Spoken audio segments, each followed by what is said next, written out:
서울 강남구 한복판에 위치한 대형 병원 VIP 병실. 80세 할아버지 김정수 회장이 마지막 숨을 거두시던 날, 그의 침대 주위에는 평소 얼굴 보기 힘들던 가족들이 모두 모여 있었습니다. 아버지, 아버지. 큰아들 김태우 상무가 울부짖었지만 그의 눈에는 눈물보다는 다른 감정이 더 진하게 스며 있었죠. 둘째 아들 김준호 이사와 막내딸 김미영 대표도 마찬가지였습니다. 겉으로는 슬퍼하는 척했지만 속으로는 모두 같은 생각을 하고 있었어요. 드디어 그날이 왔구나. 김정수 회장은 40년 전 작은 철강 회사로 시작했어. 현재 자산 500억 원 규모의 중견기업 정수산업을 일궈낸 입지전적인 인물이었습니다. 평생을 일에만 매진하며 가족들과는 다소 소원한 관계를 유지해왔죠. 하지만 그렇기에 더욱 가족들은 그의 재산에 대한 궁금증과 욕망을 키워왔던 것입니다. 장례식이 끝난 지 사흘 후 회장의 서재에서 유언장 낭독이 있었습니다. 40년간 김 회장의 법률 업무를 담당해온 박 변호사가 엄숙한 표정으로 유언장을 꺼내들었어요. 고인의 유언에 따라 재산 분배 내용을 발표하겠습니다. 가족들의 숨소리조차 멈춘 듯 조용해진 순간이었습니다. 큰아들 태호의 부인 송유진이 긴장한 나머지 손수건을 꽉 쥐고 있었고, 둘째 준호의 아내 이지혜는 아이의 손톱을 물어뜯고 있었죠. 막내딸 미영의 남편 박철민은 겉으로는 태연한 척하고 있었지만 다리를 계속 떨고 있었습니다.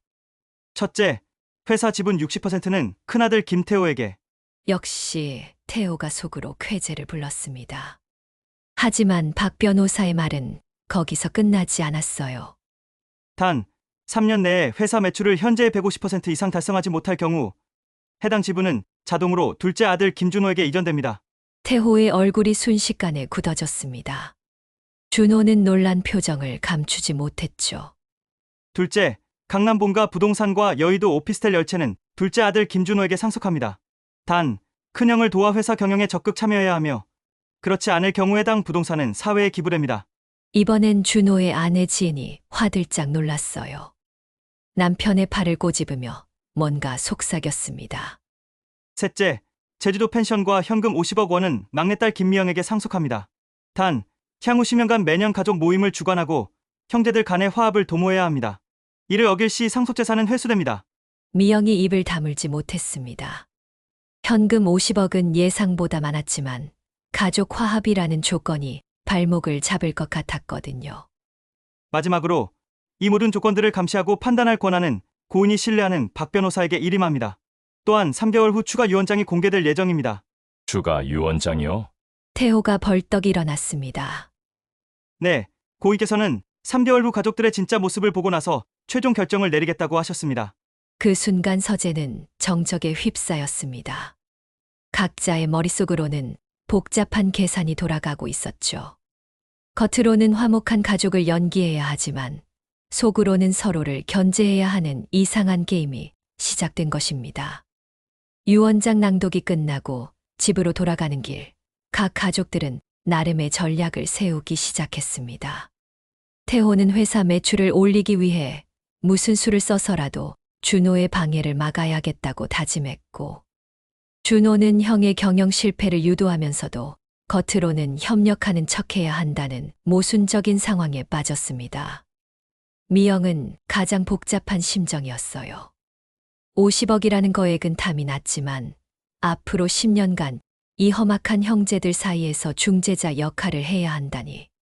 게다가 3개월 후에는 또 어떤 조건이 나올지 모르는 상황이었습니다. 그날 밤 세 가족 모두는 잠을 이루지 못했습니다. 각자의 침실에서는 부부간의 은밀한 작전 회의가 벌어졌죠. 송유진은 남편에게 당신이 회사를 제대로 경영할 수 있겠어요? 라며 걱정을 표했고, 이지혜는 오빠한테 무슨 약점은 없나요? 라며 남편을 다그쳤습니다. 박철민은 아내에게 진짜 10년 동안 저 사람들 눈치 봐가며 살 거야? 라고 반문했죠. 할아버지 김정수 회장의 마지막 선물은 단순한 재산 분배가 아니었습니다. 그것은 가족들의 진짜 모습을 드러내게 만드는 정교한 장치였던 것이죠. 평생 가족보다 이를 우선시했던 그가 마지막에 남긴 이 유언장은 과연 가족들에게 화합을 가져다 줄까요? 아니면 더 큰 분열을 일으킬까요? 3개월이라는 시간은 그들에게 너무 짧으면서도 너무 긴 시간이 될 것 같았습니다. 이제 진짜 게임이 시작되었으니까요. 유언장 공개 후 일주일이 지났습니다. 겉으로는 평온해 보이는 김씨 가문이었지만 속으로는 벌써 작은 전쟁들이 시작되고 있었어요. 큰아들 태호는 월요일 아침 일찍 회사에 출근해서 경영진 회의를 소집했습니다. 정수산업의 주요 임원들이 모인 회의실에서 그는 당당하게 선언했죠. 앞으로 3년 내에 매출을 150% 늘려야 합니다. 모든 부서에서 적극적으로 협조해 주시기 바랍니다.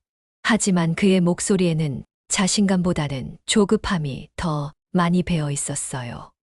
40년간 아버지 그늘에서만 살아온 그에게 갑작스럽게 주어진 경영권은 무거운 짐이었습니다. 상무님, 현실적으로 매출을 그렇게 급격히 늘리기는 어렵습니다. 영업이사가 조심스럽게 의견을 제시했어요. 어렵다고요? 그럼 다른 회사로 이직하시든지요. 태호가 버럭 소리를 질렀습니다. 회의실 분위기가 싸늘해졌죠. 평소 온화했던 태호 상무의 돌변에 임원들은 당황했습니다. 하지만 그들이 모르는 건 태호가 얼마나 큰 압박감에 시달리고 있는지였어요. 한편 둘째 준호는 완전히 다른 전략을 구사하고 있었습니다. 그는 형에게 전화를 걸어 다정하게 말했어요. 형, 회사 일로 고생 많으시죠? 제가 도울 일이 있으면 언제든 말씀하세요. 고마워, 준호야. 내가 그렇게 말해주니 든든하다. 태호는 감격했습니다. 하지만 준호의 진짜 속마음은 달랐어요. 그는 아내 지은과 함께 은밀한 계획을 세우고 있었거든요. 여보, 형이 실패하게 만들려면 어떻게 해야 할까요? 지은이 물었습니다. 직접적으로 방해하면 안 돼. 대신 도와주는 척하면서 잘못된 조언을 해주는 거야.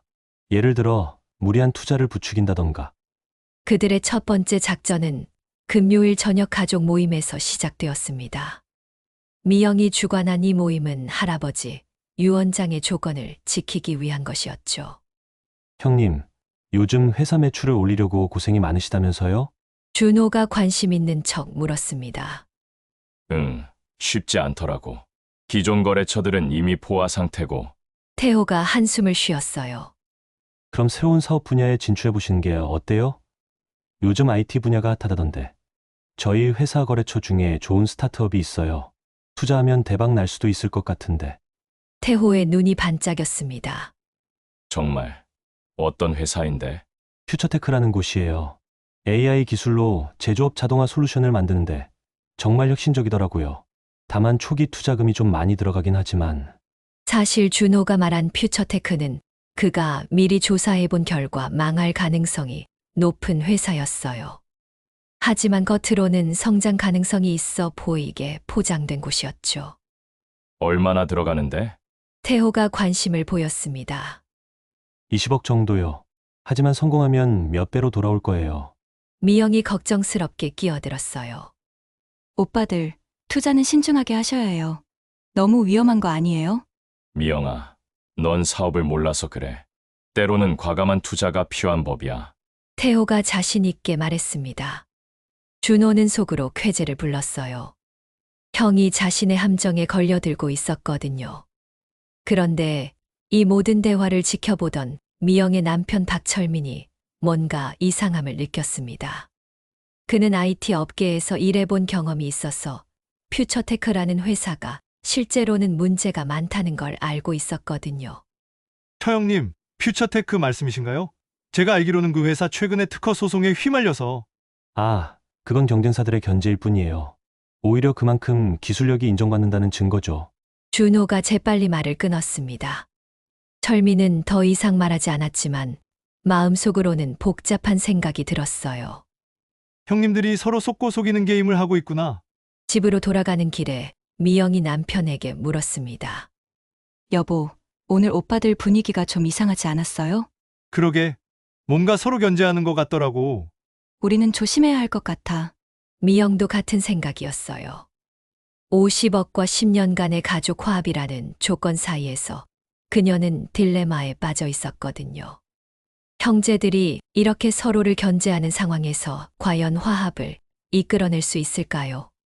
한편 태호는 집에 돌아와서 부인 유진과 퓨처테크 투자에 대해 상의했습니다. 여보, 준호가 추천한 회사인데 정말 괜찮을까요? 유진이 걱정스럽게 물었어요. 준호가 추천했다는 게 오히려 더 믿음직스럽지 않아. 동생이 형을 속일 리는 없잖아. 하지만 유진은 뭔가 석연치 않았습니다. 평소 시누이들과의 관계에서 느낀 미묘한 경쟁의식을 생각하면 이 가족에서는 아무도 믿을 수 없을 것 같았거든요. 그날 밤 세 가족 모두 각자의 침실에서 서로 다른 꿈을 꾸었습니다. 태호는 회사가 대성공하는 꿈을, 준호는 형이 실패해서 자신이 회사를 물려받는 꿈을, 미영은 형제들이 화해하는 꿈을 꾸었죠. 하지만 현실은 꿈과는 달랐습니다. 다음 주 월요일, 태호는 정말로 퓨처테크에 20억 원을 투자하기로 결정했어요. 그리고 이 결정이 앞으로 벌어질 더 큰 파국의 시작이라는 사실을 그 순간 아무도 알지 못했습니다. 가족 간의 첫 번째 균열이 벌어지고 있었어요. 그리고 이 균열은 시간이 갈수록 더 깊어질 예정이었습니다. 퓨처테크 투자 후 한 달이 지났습니다. 태호의 예상과는 달리 회사 상황은 나아지지 않았어요. 오히려 더 악화되고 있었죠. 상무님, 퓨처테크 쪽에서 추가 투자를 요청해 왔습니다. 비서가 조심스럽게 보고했어요. 추가 투자요? 태호의 얼굴이 굳어졌습니다. 네, 초기 개발 과정에서 예상보다 비용이 많이 들어가서 10억 원이 더 필요하다고 합니다. 태호는 머리를 감싸 쥐었어요. 벌써 20억을 투입했는데 성과는 전혀 보이지 않고 이제 또 10억을 요구한다니. 하지만 지금까지 투자한 돈을 생각하면 포기할 수도 없는 상황이었습니다. 그때 준호에게서 전화가 왔어요. 형, 퓨처테크 어떻게 되고 있어요? 제가 추천해드린 거라 신경이 쓰이네요. 아직 가시적인 성과는 없지만 곧 좋은 소식이 있을 거야. 태호는 애써 밝은 목소리로 대답했습니다. 그럼 다행이네요. 혹시 추가 투자 이야기는 없었어요? 태호는 깜짝 놀랐어요. 준호가 어떻게 그런 걸 알았을까요? 그런 이야기가 나오긴 했는데. 아, 그럼 정말 잘 되고 있는 거네요. 보통 성장하는 회사들은 초기에 자금이 많이 필요하거든요. 형님이 결정하시는 거니까 저는 뭐라고 할 입장은 아니지만 개인적으로는 좋은 기회라고 생각해요. 준호의 말을 들으며 태호는 더욱 확신을 갖게 되었습니다. 동생이 이렇게 적극적으로 추천하는데 틀릴 리 없다고 생각했거든요. 하지만 그는 준호가 전화를 끊은 후 아내와 함께 환하게 웃고 있다는 사실을 알지 못했습니다. 여보, 형님이 정말 추가 투자를 할까요? 지은이 물었어요. 그럼 내가 형을 얼마나 잘 아는데. 지금 진퇴양 안에 빠져 있을 거야. 그런데 내가 이렇게 부추기면 못 참지. 한편 미영은 완전히 다른 고민에 빠져 있었습니다. 할아버지가 맡긴 50억 원을 어떻게 관리할지가 문제였거든요. 은행에 그냥 예금해 두자니 이자가 너무 적었고 그렇다고 투자하자니 위험 부담이 컸어요. 여보, 우리도 뭔가 투자해 볼까요? 미영이 남편 철민에게 물었습니다. 글쎄, 지금 오빠들 상황을 보니까 투자가 그렇게 쉬운 게 아닌 것 같은데. 하지만 50억이 그냥 있으면 아깝잖아요. 펜션 사업을 확장한다던가 아니면 다른 부동산을 사든가. 그때 철민에게 좋은 아이디어가 떠올랐어요. 그런데 말이야, 형님들이 서로 견제하고 있는 지금이 오히려 우리에게는 기회가 아닐까? 무슨 말이에요? 생각해봐. 큰 형님은 회사 경영에 실패할 가능성이 높고 둘째 형님은 그걸 바라고 있어. 그럼 우리가 중간에서 어부지리를 얻을 수도 있지 않을까? 미영은 남편의 말에 깜짝 놀랐어요. 그런 식으로 형제들을 이용하자는 거예요? 이용이 아니라 현실적으로 생각해보자는 거야. 어차피 그들은 이미 서로를 견제하고 있잖아. 우리가 거기에 끼어들어서 손해볼 건 없어. 그 주말 미영이 주관하는 두 번째 가족 모임이 열렸습니다. 이번에는 미영이 운영하는 제주도 펜션에서 만났어요. 오빠들, 여기 공기 정말 좋죠? 사업 스트레스도 다 날아갈 것 같지 않으세요? 미영이 밝게 말했습니다. 하지만 태호의 표정은 여전히 어두웠어요. 퓨처테크 추가 투자건으로 고민이 많았거든요. 형, 무슨 고민이 있으세요? 준호가 일부러 걱정하는 척 물었습니다. 아니야. 별거 아니고. 태호가 대충 얼버무렸어요. 하지만 술이 들어가자 태호의 입이 열렸습니다. 사실 퓨처테크에서 추가 투자를 요청해 왔어. 10억 원을 더 넣어야 한대. 10억이요. 미영이 깜짝 놀랐어요. 응. 근데 지금까지 20억을 넣었는데 포기할 수도 없고. 진짜 고민이야. 준호는 속으로 쾌재를 불렀지만 겉으로는 진지한 표정을 지었어요. 형, 사업이라는 게 원래 그런 거 아닌가요?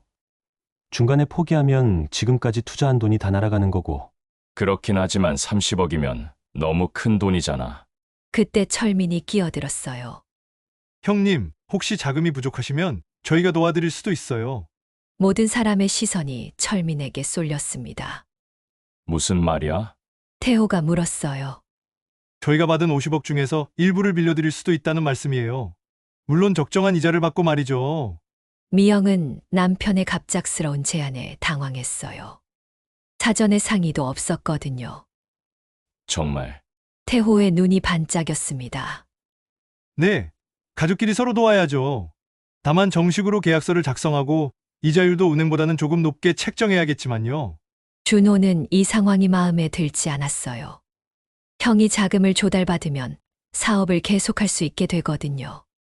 잠깐, 그건 좀 위험하지 않나요? 가족끼리 돈 거래하면 나중에 문제가 될 수도 있어요. 준호 형님 말씀도 맞지만 어차피 우리는 가족이잖아요. 서로 도울 때 도와야죠. 철민이 태연하게 대답했어요. 그날 밤 각 가족들은 서로 다른 계산을 하고 있었습니다.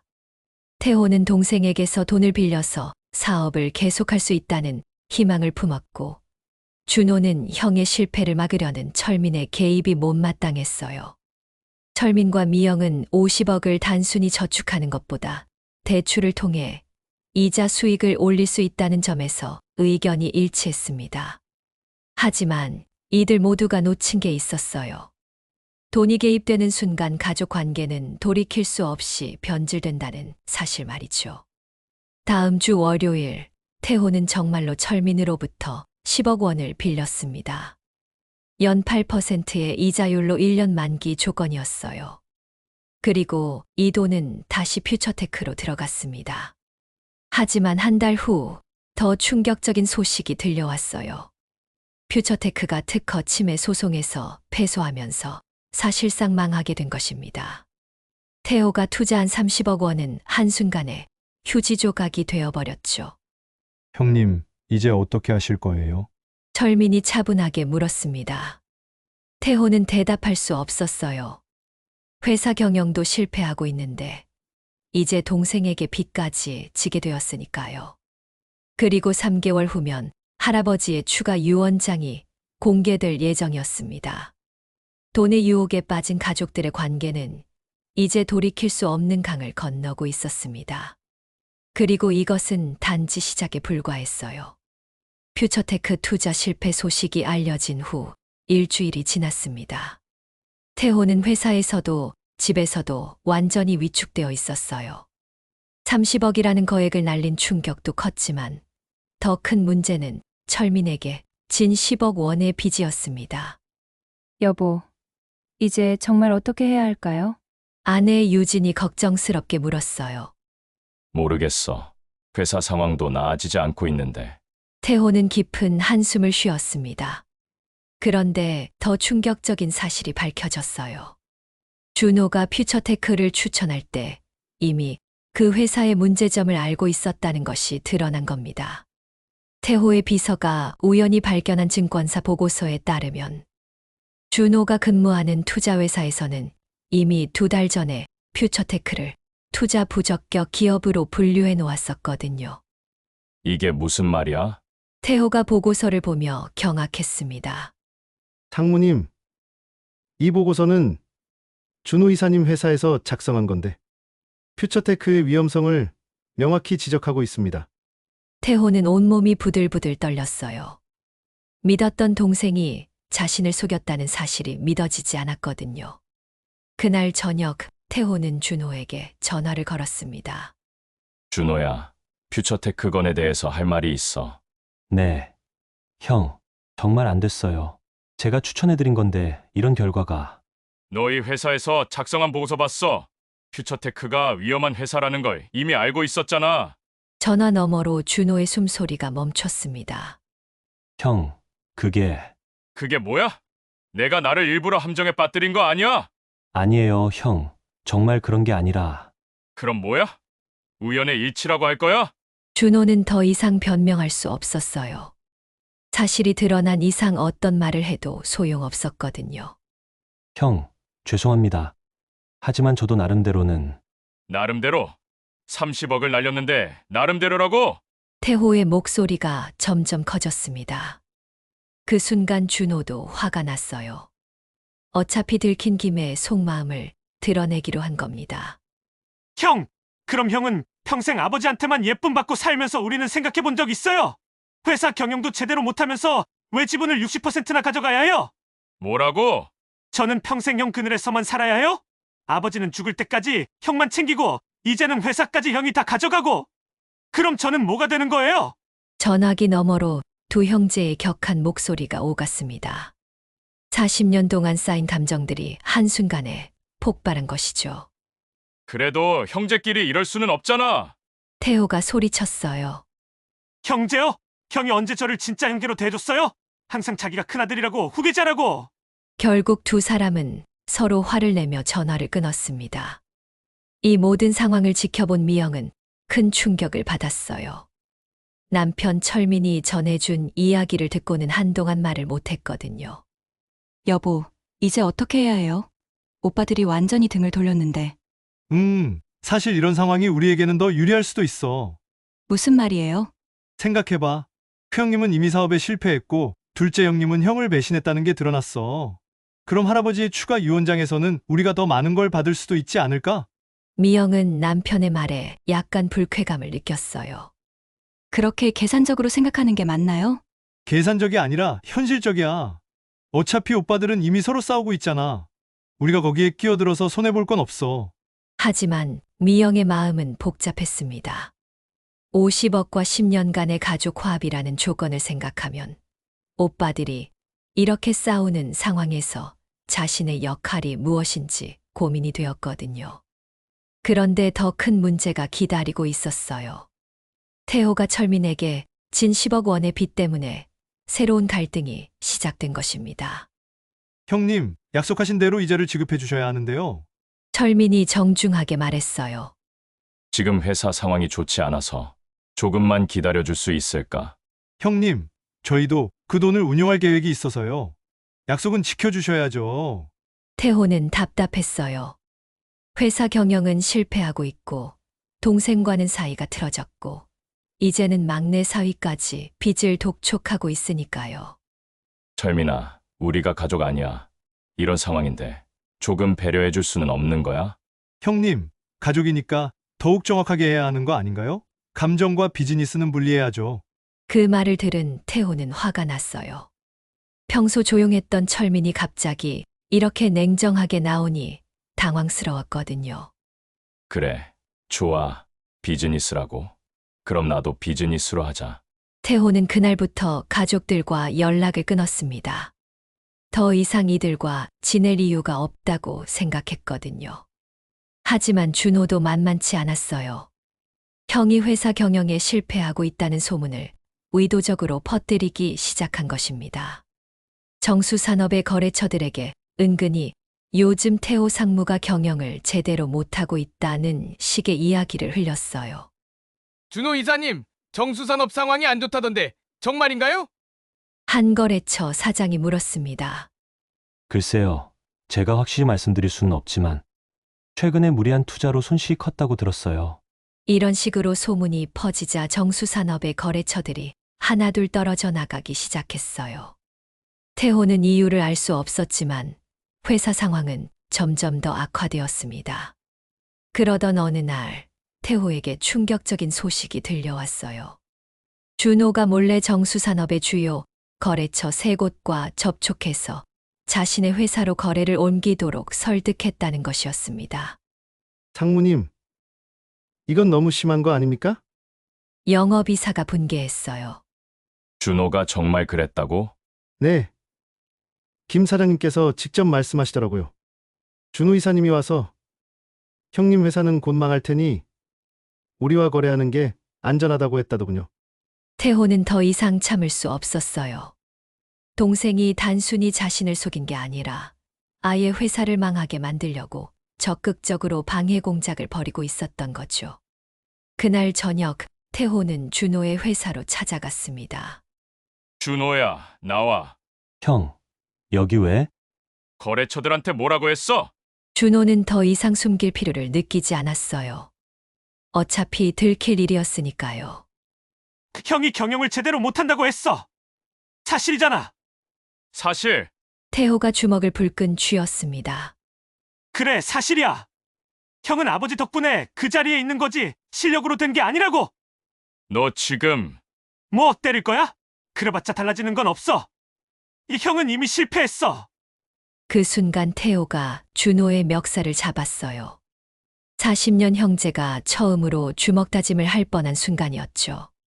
오빠들 뭐 하세요? 다행히 미영이 나타나서 말렸습니다. 미영아, 내가 여기 왜?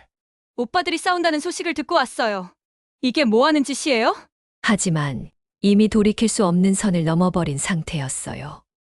태호와 준호는 서로를 바라보며 증오의 찬 눈빛을 주고받았습니다. 미영아, 이제 가족이고 뭐고 없어. 우리는 끝났다. 태호가 차갑게 말했어요. 형도 그렇게 생각해요? 좋아요. 그럼 이제 진짜 게임을 해봐요. 준호도 맞받아쳤습니다. 미영은 두 오빠의 모습을 보며 눈물이 났어요. 가족이 이렇게 무너질 수 있는 건지 믿어지지 않았거든요. 배신의 그림자가 이 가족을 완전히 뒤덮었습니다. 그리고 한 달 후면 할아버지의 추가 유언장이 공개될 예정이었어요. 과연 그 유언장에는 어떤 내용이 담겨 있을까요? 그리고 이렇게 갈라진 가족들에게 어떤 마지막 시험이 기다리고 있을까요? 할아버지의 추가 유언장 공개를 일주일 앞둔 어느 날, 미영은 우연히 할아버지의 오래된 서재에서 낡은 일기장을 발견했습니다. 펜션 관리를 위해 본가를 방문했다가 우연히 찾게 된 것이었어요. 일기장의 첫 페이지에는 할아버지의 단정한 글씨로 이렇게 적혀 있었습니다. 2023년 3월 15일 의사가 6개월 시한부라고 했다. 이제 정말로 가족들을 위한 마지막 계획을 세워야 할 때가 왔다. 미영은 가슴이 뛰기 시작했어요. 할아버지가 돌아가시기 1년 전부터 이미 모든 것을 계획하고 있었다는 뜻이었거든요. 3월 20일 태호는 여전히 실력보다는 운에 의존한다. 40년간 지켜봤지만 진정한 리더의 자질은 보이지 않는다. 3월 22일 준호는 똑똑하지만 형에 대한 질투와 원망이 너무 크다. 그 감정을 다스리지 못하면 결국 자멸할 것이다. 3월 25일 미영은 그나마 가장 순수하다. 하지만 너무 순진해서 현실을 제대로 보지 못한다. 철민이라는 남편은 조심해야 할 인물이다. 미영은 깜짝 놀랐어요. 할아버지가 자신의 남편을 의심하고 있었다니. 일기를 계속 읽어보니 더 놀라운 내용들이 나왔습니다. 4월 10일 철민이 내 재산 규모를 은밀히 조사하고 있다는 보고를 받았다. 역시 내 추측이 맞았다. 4월 15일 유언장을 2개로 나누어 작성하기로 했다. 첫 번째는 그들의 본성을 시험하는 용도, 두 번째는 진짜 내 뜻을 담을 것이다. 5월 1일 박 변호사와 상의했다. 3개월 동안 아이들의 행동을 관찰한 후 최종 결정을 내리겠다고 했더니 박 변호사가 회장님, 너무 잔혹하시는 거 아닙니까? 라고 하더군. 하지만 이것이 유일한 방법이다. 미영의 손이 떨렸습니다. 할아버지가 모든 것을 예상하고 계셨던 거예요. 6월 20일 준호가 태호를 함정에 빠뜨릴 계획을 세우고 있다는 정보를 얻었다. 퓨처테크라는 회사를 이용할 모양이다. 안타깝지만 말리지는 않겠다. 그들의 진짜 모습을 봐야 하니까. 7월 5일 철민이 미영을 부추겨서 대출업에 뛰어들게 만들 것 같다. 50억이라는 돈이 그들에게 어떤 영향을 미칠지 궁금하다. 8월 10일 마지막 유언장을 완성했다. 만약 아이들이 정말로 화합한다면 모든 재산을 나누어 줄 것이고 그렇지 않다면 다른 계획이 있다. 일기의 마지막 페이지에는 충격적인 내용이 적혀 있었어요. 8월 30일 나의 마지막 소원은 단순하다. 진정으로 가족을 사랑하는 사람에게 모든 것을 맡기고 싶다. 돈이 아니라 가족을, 성공이 아니라 화합을 선택하는 사람에게 말이다. 그런 사람이 있기를 바라며. 미영은 일기장을 덮고 한참을 생각했어요. 할아버지의 진짜 의도를 이제야 이해할 것 같았거든요. 그리고 지금까지 자신과 남편이 한 행동들을 되돌아보니 부끄러워졌습니다. 그날 저녁 미영은 남편에게 일기장 내용을 얘기했어요. 여보, 할아버지가 모든 걸 다 아시고 계셨대요. 우리가 한 행동들도 다 예상하셨고. 하지만 철민의 반응은 예상과 달랐어요. 그래서 그럼 우리가 뭘 잘못했다는 거야? 잘못했다는 게 아니라 할아버지의 진짜 뜻을 이해해야 하는 거 아닐까요? 이영아, 너무 감상적으로 생각하지 마. 유언장이 어떻게 나오든 우리는 우리 몫을 챙겨야 해. 미영은 남편의 말에 실망했어요. 하지만 더 큰 충격은 다음 날 기다리고 있었습니다. 박 변호사에게서 연락이 온 것이었어요. 이영 씨, 혹시 시간 되시면 제 사무실에 한번 오실 수 있겠습니까? 할아버지와 관련해서 말씀드릴 일이 있어서요. 미영이 변호사 사무실에 도착하자 박 변호사는 진지한 표정으로 말했어요. 이영 씨, 사실 할아버지께서 돌아가시기 전에 저에게 특별한 부탁을 하셨습니다. 무슨 부탁이세요? 만약 3개월 동안 가족들이 서로 다투고 배신한다면 추가 유언장을 공개하기 전에 미영 씨에게 한 가지 선택권을 주라고 하셨어요. 선택권이요? 박 변호사가 봉투 하나를 꺼냈습니다. 이 안에는 할아버지의 진짜 마지막 유언이 들어 있습니다. 미영 씨가 이것을 읽고 결정하실 수 있어요. 다른 가족들에게 공개할지 아니면 비밀로 할지를 말이죠. 미영은 떨리는 손으로 봉투를 받았어요. 봉투에는 이영에게 마지막 선택을 너에게 맡긴다. 집으로 돌아와서 미영은 조용히 봉투를 열었어요. 안에는 할아버지의 마지막 편지가 들어 있었습니다. 이영아, 내가 죽고 나서 이 편지를 읽고 있다면 아마도 예상대로 가족들이 서로 다투고 있을 것이다. 태호는 실패했을 것이고 준호는 형을 배신했을 것이며 철민은 너를 이용해서 돈을 벌려고 했을 것이다. 하지만 나는 너만큼은 다르기를 바란다. 돈보다 가족을, 성공보다 화합을 선택하는 사람이기를 바란다. 이제 너에게 마지막 시험을 준다. 내 모든 재산 500억을 너 혼자 상속받을 수도 있고 아니면 형제들과 똑같이 나누어 가질 수도 있다. 선택은 너의 몫이다. 만약 너 혼자 가져간다면 아무도 뭐라고 할 수 없다. 법적으로도 문제 없다. 하지만 만약 나누어 가진다면 그것이야말로 진정한 가족의 모습일 것이다. 결정했으면 박 변호사에게 알려라. 그가 모든 것을 처리할 것이다. 미영은 편지를 읽고 울음을 터뜨렸어요. 할아버지가 자신에게 얼마나 큰 신뢰를 보내고 있는지 알 수 있었거든요. 그런데 더 놀라운 것은 편지 뒷면에 적힌 내용이었어요. 주신 철민에 대해서도 조사해 보았다. 그는 너를 진심으로 사랑하지만 돈에 대한 욕심이 너무 크다. 조심해라. 이 편지 내용을 그에게 말하지 말고 혼자 결정해라. 미영은 큰 혼란에 빠졌어요. 500억을 혼자 가질 수도 있고 형제들과 나눌 수도 있는 상황. 그리고 남편에게는 비밀로 해야 하는 상황. 과연 미영은 어떤 선택을 할까요? 그리고 이 선택이 가족들에게 어떤 결과를 가져올까요? 다음 주면 추가 유언장이 공개될 예정이었습니다. 하지만 진짜 게임은 이제부터 시작이었어요. 미영은 사흘 동안 잠을 이루지 못했습니다. 할아버지의 마지막 편지를 읽고 난 후 계속해서 고민에 빠져 있었거든요. 500억을 혼자 가질 것인가? 아니면 형제들과 나눌 것인가? 남편 철민은 아내의 이상한 행동을 눈치챘어요. 여보, 요즘 왜 그래? 뭔가 고민이 있는 것 같은데? 아니에요. 별거 아니에요. 미영은 얼버무렸습니다. 하지만 철민은 계속 의심스러운 눈으로 아내를 바라봤어요. 그리고 미영이 잠든 사이에 몰래 그녀의 가방을 뒤졌습니다. 다행히 편지는 미영이 따로 숨겨놓았기 때문에 찾지 못했지만 철민은 뭔가 중요한 일이 있다는 걸 직감했어요. 한편 태호와 준호는 여전히 서로 연락을 끊고 지냈습니다.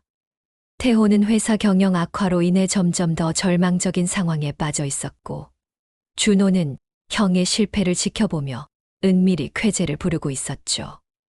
여보, 이제 정말 회사를 정리해야 하는 거 아닐까요? 태호의 아내 유진이 걱정스럽게 말했어요. 아직 포기할 수는 없어. 추가 유언장이 공개되면 뭔가 달라질 수도 있고. 하지만 태호 자신도 희망을 잃어가고 있었어요. 준호의 방해 공작으로 인해 주요 거래처들을 잃었고 퓨처테크 투자 실패로 인한 손실도 컸거든요. 준호는 반대로 형의 거래처들을 빼앗아오면서 자신의 사업을 확장하고 있었어요. 이사님, 정수산업에서 넘어온 거래처들 덕분에 이번 분기 실적이 30% 증가했습니다. 부하 직원이 보고했어요. 좋아. 계속 그런 식으로 진행해. 하지만 준호의 아내 지혜는 남편의 행동이 불편했어요. 여보, 그래도 형님한테 너무 심한 거 아니에요? 심하다고? 비즈니스에서는 원래 이런 거야. 게다가 형이 먼저 나를 무시했잖아. 그런 상황에서 드디어 추가 유언장 공개일이 다가왔습니다. 미영은 아직 결정을 내리지 못한 상태였어요. 박 변호사에게는 조금만 더 시간을 달라고 했지만 사실상 시간이 없었습니다. 그런데 바로 그날 밤 예상치 못한 일이 벌어졌어요. 철민이 미영의 비밀을 알아낸 것입니다. 미영이 화장실에 간 사이 철민이 우연히 그녀의 핸드폰에서 박 변호사와의 통화 기록을 발견한 것이었어요. 그리고 몰래 박 변호사에게 전화를 걸었습니다. 박 변호사님, 저 박철민입니다. 아내가 뭔가 숨기고 있는 것 같은데 혹시 제가 모르는 일이 있나요? 박 변호사는 당황했어요. 할아버지가 미영에게만 알리라고 했는데 남편이 직접 연락을 한 것이었거든요. 죄송하지만 그건 미영 씨와 직접 상의하셔야 할 문제입니다. 박 변호사님, 저도 가족인데 왜 저만 모르게 하시는 거죠? 아내에게 무슨 일이 있는 건가요? 박 변호사는 더 이상 말할 수 없었지만 철민은 이미 눈치를 챘어요. 분명 큰 돈과 관련된 일이라는 것을 말이죠. 미영이 화장실에서 돌아오자 철민이 다그쳤어요. 미영아, 박 변호사와 무슨 일이 있는 거야? 왜 나만 모르게 하는 거야? 별일 아니에요. 그냥 유언장 관련해서. 거짓말하지 마. 나도 다 알아. 할아버지가 너에게 뭔가 특별한 걸 남기신 거지? 미영은 더 이상 숨길 수 없었어요. 결국 할아버지의 편지 내용을 남편에게 털어놓았습니다. 500억을 혼자 가질 수 있다고? 철민의 눈이 번뜩였어요. 하지만 할아버지는 형제들과 나누라고 하셨어요. 미영아, 정신 차려. 형님들이 지금까지 우리를 어떻게 대했는데 큰형님은 우리를 ATM으로만 생각했고 둘째 형님은 큰형님을 배신까지 했잖아. 그렇지만 그렇지만이 뭐야? 500억이야. 500억. 이걸 놓치면 평생 후회할 거야. 철민의 설득이 계속되자 미영도 흔들리기 시작했어요. 실제로 지금까지 오빠들의 행동을 보면 가족애보다는 개인의 이익만 추구했으니까요. 다음 날 아침 미영은 박 변호사에게 전화를 걸었어요. 박 변호사님, 결정했어요. 저 혼자 가져가겠어요. 정말로 그렇게 하시겠습니까? 다시 한번 생각해 보시죠. 네, 확실해요. 그날 오후 정수산업본사 회의실에서 추가 유원장 공개식이 열렸습니다. 태호, 준호, 미영 그리고 각자의 배우자들이 모두 참석했어요. 하지만 분위기는 첫 번째 유원장 공개 때와는 완전히 달랐습니다. 서로 인사도 제대로 하지 않을 정도로 사이가 악화되어 있었거든요. 박 변호사가 엄숙한 표정으로 입을 열었어요. 지난 3개월 동안 고인의 유언에 따라 여러분들의 행동을 관찰해 왔습니다. 그 결과를 바탕으로 최종 유언장을 공개하겠습니다. 모든 사람들이 숨을 죽이고 기다렸어요. 고인께서는 마지막 유언에서 이렇게 말씀하셨습니다. 만약 3개월 동안 가족들이 서로 화합하지 못하고 개인의 이익만 추구한다면 모든 재산은 사회에 기부한다. 뭐라고요? 태호가 벌떡 일어났어요. 단, 한 명이라도 진정으로 가족을 생각하는 사람이 있다면 그 사람에게 모든 재산을 맡긴다고 하셨습니다. 준호도 당황했어요. 그럼 누구에게 맡긴다는 거죠? 박 변호사가 미영을 바라봤어요. 미영 씨, 고인께서는 당신에게 최종 선택권을 주셨습니다. 혼자 가져갈 수도 있고 형제들과 나눌 수도 있다고 하시면서요. 모든 시선이 미영에게 쏠렸습니다. 태호와 준호의 표정이 급변했어요. 미영아, 너 설마... 태호가 말을 잇지 못했어요. 준호도 마찬가지였죠. 동생, 우리가 비록 다툰 건 사실이지만 미영은 두 오빠의 얼굴을 번갈아 보았어요. 그리고 남편 철민의 간절한 눈빛도 느꼈습니다. 저는 미영이 입을 열었어요. 그 순간 회의실은 정적에 휩싸였습니다. 모든 사람들이 미영의 다음 말을 기다리고 있었거든요. 저는 할아버지의 모든 재산을 혼자 가져가겠습니다. 미영아! 태호가 소리쳤어요. 동생, 그럴 수는 없어. 준호도 일어났습니다. 하지만 미영은 담담했어요. 오빠들이 지난 3개월 동안 뭘 했는지 다 봤어요. 서로 속이고 배신하고 가족보다는 돈만 생각했잖아요. 그렇다고 해서 큰오빠는 저를 ATM으로만 생각했고 둘째 오빠는 큰오빠를 함정에 빠뜨렸어요. 이런 사람들과 왜 나눠 가져야 하죠? 태호와 준호는 할 말을 잃었어요. 사실이었으니까요. 박 변호사가 서류를 정리하며 말했습니다. 그럼 모든 재산은 미영 씨에게 상속됩니다. 법적으로 문제없이 처리하겠습니다. 그 순간 태호가 미영에게 달려들었어요. 미영아, 제발, 우리도 가족이잖아. 하지만 미영은 냉정했습니다. 오빠, 가족이라는 말 할 자격 있어요? 지난 3개월 동안 가족 같지 않은 짓만 하셨잖아요. 준호도 무릎을 꿇었어요. 동생, 내가 잘못했어. 다시는 그런 일 없을 테니까 제발. 늦었어요. 이미 선택했어요. 미영과 철민이 회의실을 나가자 태호와 준호는 멘붕에 빠졌어요. 평생 누려왔던 부를 한순간에 잃게 된 것이었거든요. 이제 어떻게 살아야 하지? 태호가 멍하니 중얼거렸어요. 형, 우리가 너무 욕심을 부린 건가? 준호도 후회했지만 이미 늦었습니다. 집으로 돌아가는 길에 철민이 환하게 웃었어요. 여보, 잘했어. 500억이야. 500억. 하지만 미영의 표정은 밝지 않았어요. 뭔가 찜찜한 기분이 들었거든요. 여보, 우리가 정말 잘한 걸까요? 당연하지. 어차피 형님들이 먼저 배신했는데 뭘 고민해? 하지만 그날 밤 미영은 잠을 이루지 못했습니다. 500억이라는 거액을 손에 넣었지만 왠지 모르게 공허한 기분이 들었거든요.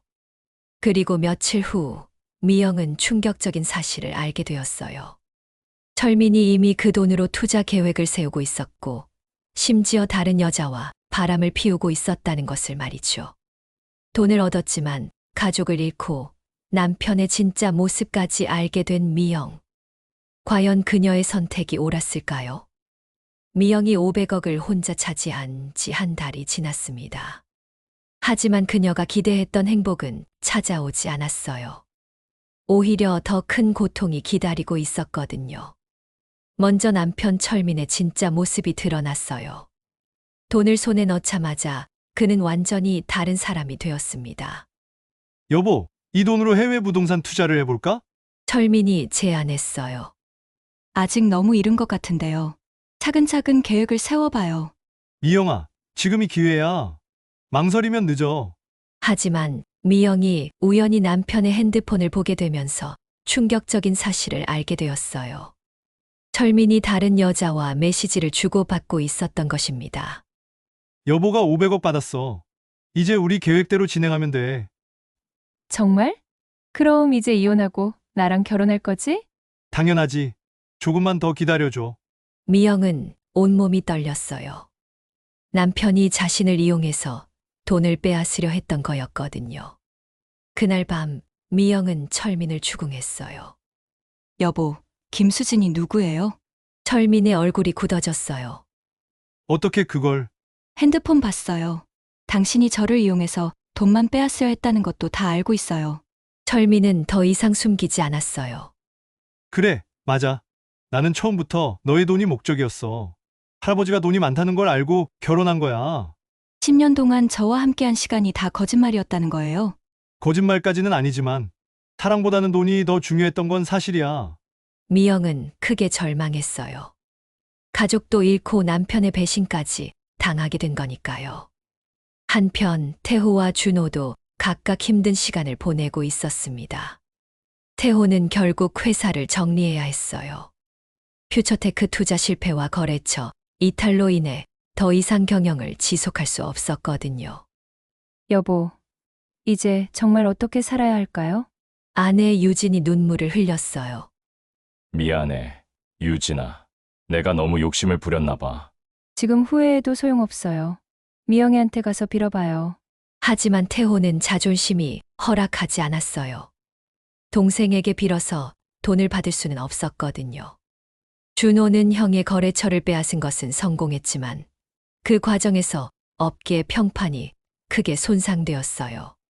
준호 이사, 형님을 배신한 사람과는 거래하기 어렵습니다. 한 거래처 사장이 말했어요. 그게 무슨 말씀이세요? 비즈니스도 중요하지만 인간성도 중요하거든요. 가족을 배신하는 사람을 어떻게 믿겠어요? 결국 준호도 몇 개월 만에 얻었던 거래처들을 다시 잃게 되었습니다. 단기적인 이익에 눈이 멀어서 장기적인 신뢰를 잃은 것이죠. 그런 상황에서 어느 날 미영에게 박 변호사로부터 연락이 왔어요. 미영 씨, 할아버지께서 남기신 또 다른 편지가 있습니다. 꼭 읽어보셨으면 합니다. 미영이 변호사 사무실을 방문하자 박 변호사가 두꺼운 봉투를 꺼냈어요. 이것은 할아버지께서 미영이 혼자 재산을 가져간다면 그때 주라고 하신 편지입니다. 미영은 떨리는 손으로 편지를 열었어요. 미영아, 이 편지를 읽고 있다는 것은 너도 결국 돈의 유혹에 넘어갔다는 뜻이구나. 실망스럽지만 이해한다. 인간이란 원래 그런 존재니까. 하지만 이제라도 늦지 않았다. 진짜 유산이 무엇인지 알려주고 싶다. 너희 할머니가 돌아가시면서 나에게 마지막으로 한 말이 있다. 여보, 돈보다 소중한 건 가족이에요. 아이들이 서로 사랑하며 살았으면 좋겠어요. 나는 40년 동안 돈을 벌기 위해 가족을 소홀히 했다. 그래서 너희들도 돈만 중요하게 생각하게 된 것 같다. 그것이 나의 가장 큰 잘못이었다. 진짜 유산은 돈이 아니라 가족 간의 사랑이다. 서로를 믿고 도와주고 용서하는 마음이다.